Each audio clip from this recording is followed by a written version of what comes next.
We went to a Nightingale, by John Keats. My heart aches, and a drowsy numbness pains my sense as though of hemlock I had drunk, or emptied some dull opiate to the drains. 1 minute passed, and Lethe wards had sunk. 'Tis not through envy of thy happy lot, but being too happy in thine happiness, that thou light-winged dryad of the trees in some melodious plot, of beechen green and shadows numberless, singest of summer in full-throated ease. Oh, for a draught of vintage, that hath been, cooled a long age in the deep delved earth, tasting of flora and the country green, dance, and Provençal song, and sunburnt mirth. Oh, for a beaker full of the warm south, full of the true, the blushful Hippocrene, with beaded bubbles winking at the brim and purple-stained mouth, that I might drink and leave the world unseen, and with thee fade away into the forest dim. Fade far away, dissolve, and quite forget what thou among the leaves hast never known, the weariness, the fever, and the fret. Here where men sit and hear each other groan, where palsy shakes a few sad, last gray hairs, where youth grows pale, and spectre thin, and dies, where but to think is to be full of sorrow and leaden-eyed despairs, where beauty cannot keep her lustrous eyes, or new love pine at them beyond tomorrow, away, away. For I will fly to thee, not charioted by Bacchus and his pards, but on the viewless wings of poesy, though the dull brain perplexes and retards.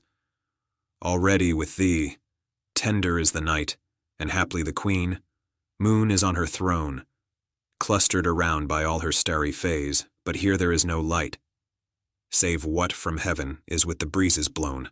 Through verdurous glooms and winding mossy ways, I cannot see what flowers are at my feet, nor what soft incense hangs upon the boughs, but, in embalmed darkness, guess each sweet, wherewith the seasonable month endows, the grass, the thicket, and the fruit tree wild, white hawthorn, and the pastoral eglantine.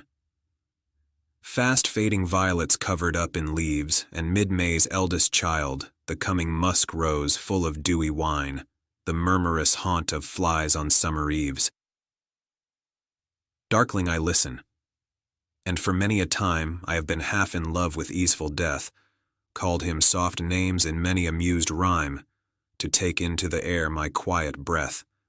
Now more than ever seems it rich to die, to seize upon the midnight with no pain, while thou art pouring forth thy soul abroad in such an ecstasy. Still wouldst thou sing, and I have ears in vain, to thy high requiem become a sod.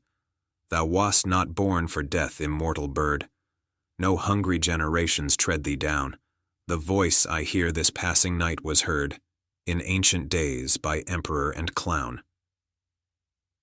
Perhaps the self-same song that found a path through the sad heart of Ruth, when, sick for home, she stood in tears amid the alien corn, the same that oft times hath charm and magic casements, opening on the foam of perilous seas in fairylands forlorn. Forlorn. The very word is like a bell to toll me back from thee to my sole self. Adieu.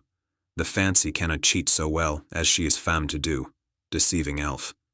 Adieu, adieu, thy plaintive anthem fades past the near meadows over the still stream, up the hillside, and now 'tis buried deep in the next valley glades. Was it a vision or a waking dream? Fled is that music. Do I wake or sleep?